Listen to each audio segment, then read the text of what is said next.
To turn the camera on, press the power button once.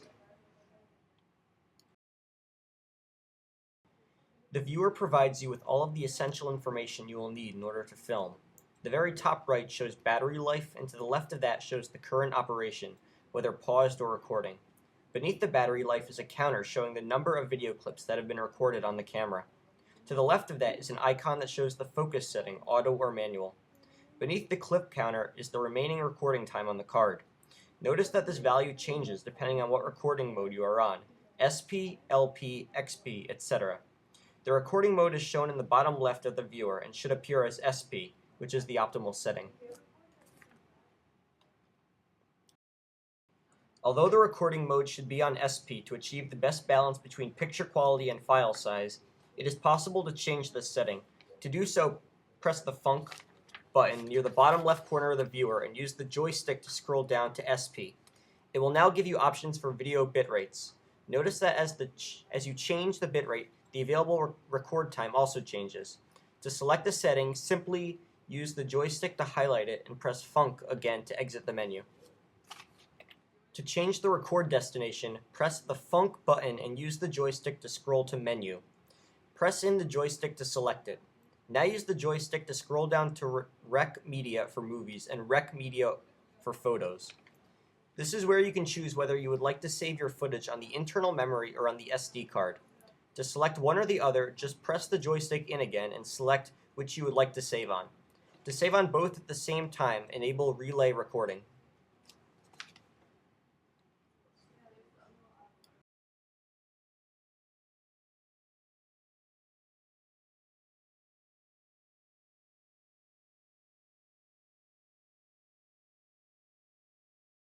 To change the settings between manual and auto, just scroll up with the joystick while in the regular view window.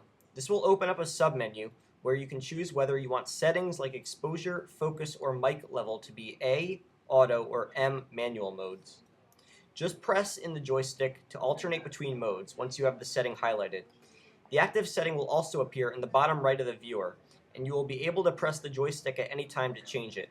When in manual mode, press the joystick left or right to adjust the setting.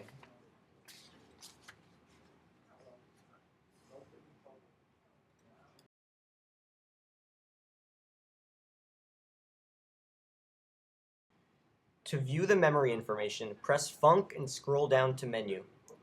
Scroll along the top menu bar to the icon with the lowercase I in it. You can then view the memory info of the internal memory and the memory info of the SD card. The camera has 8 GB of internal memory and can store 2 hours and 20 minutes of video when set to SP mode. A 2 GB SD card will provide an additional 35 minutes of recording time.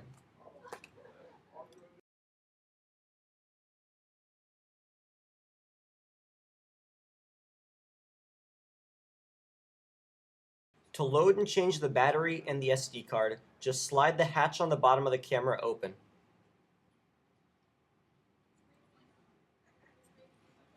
You can remove the battery by releasing the battery lever and just pulling it out. You can remove the SD card by just pressing it gently and pulling it out. To close the hatch, just slide the cover back into place all the way until it clicks. To play back video clips and delete unnecessary clips, press the top left button on the side of the camera, the one that has an icon of a camera and a play symbol with arrows pointing at each other. This will bring you into the play menu on the viewer. In the play menu, all of the clips that you have shot will be listed on whatever memory source you have shot them on. If you move the joystick up, you will have separate sections for movies and pictures that you have recorded on either the built-in memory and on the SD card. Use the joystick to navigate through your clips and then press it in order to play one of them. If you want to change or delete it, press the Func button to bring up a menu on the bottom of the screen. You can use the joystick to scroll through such options as Select, Delete, Divide, Copy, Add to Playlist, and Convert HD to SD.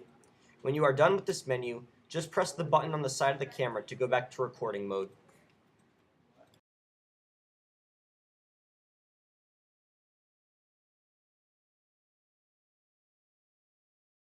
To recharge the battery, locate the plastic covering on the back of the camera and remove it to reveal 3 ports. The very bottom port is the DC in, which is what you connect the charger to. To monitor sound with the headphones, locate the AV out port on the back of the camera. Just detach the plastic covering and plug your headphones in the AV out port where the headphones are drawn.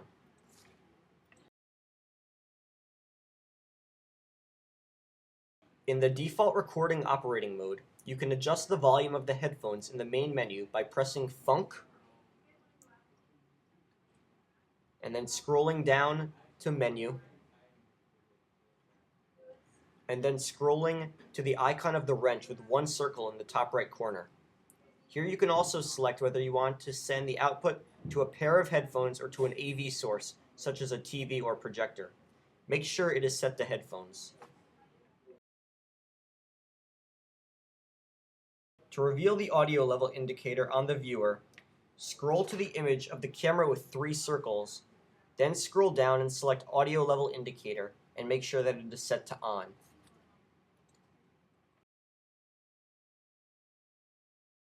In the main viewer window, you will see the audio level indicator in the bottom left. This represents the amount of decibels that the camera is currently receiving.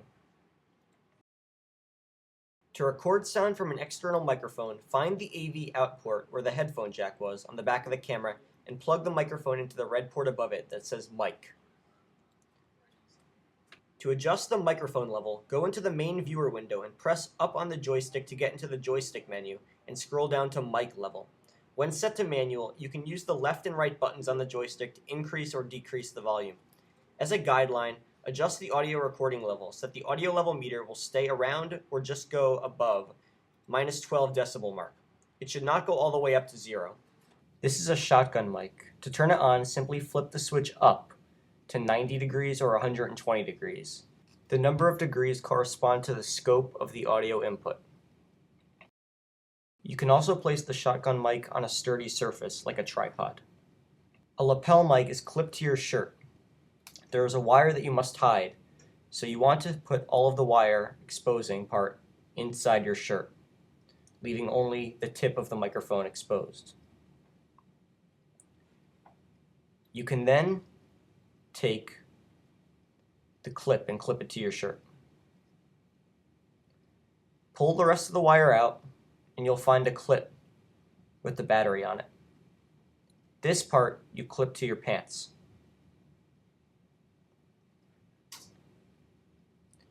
You should also hide this part with your shirt so that little can be seen while filming.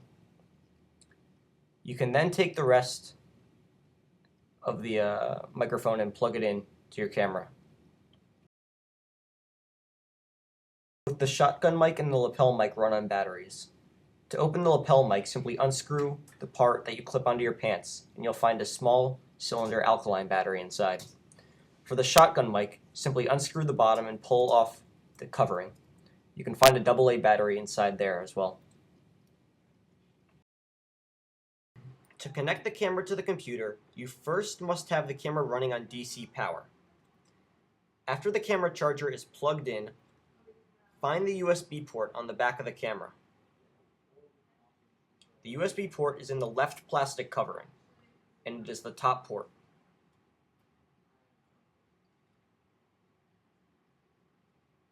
So in the left plastic covering, the top port is the USB port. After the USB cord is plugged in, press the record play button on the side of the camera. A menu will appear asking you what type of USB connection you are making. Select computer/printer with the joystick. When you connect the camera to the computer, you'll see one drive mount. If you had an SD card in the camera, 2 drives would mount.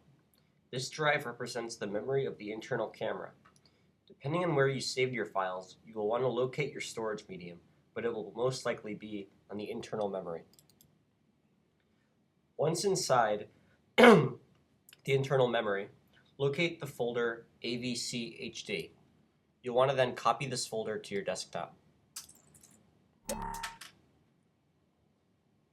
Once this folder is copied, copy it again to your server user folder or external hard drive or wherever else you would like to back it up. Before you can begin editing, we need to downconvert the HD quality video to DV. To do this, open up the ABC HD folder on your desktop. Go into BDMV, Stream, and then locate the MTS files. These MTS files are raw footage of the camera. To put them into a format that we can work with on Final Cut Pro, drag these files to the droplet on the desktop, labeled MTS to FCP here.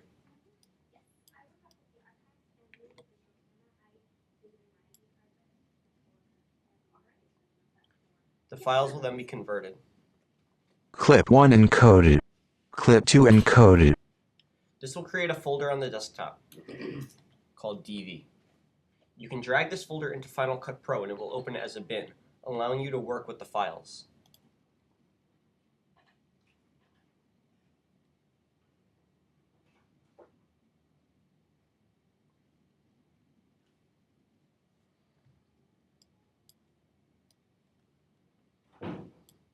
You may get a pop-up that the files are not optimized for Final Cut Pro.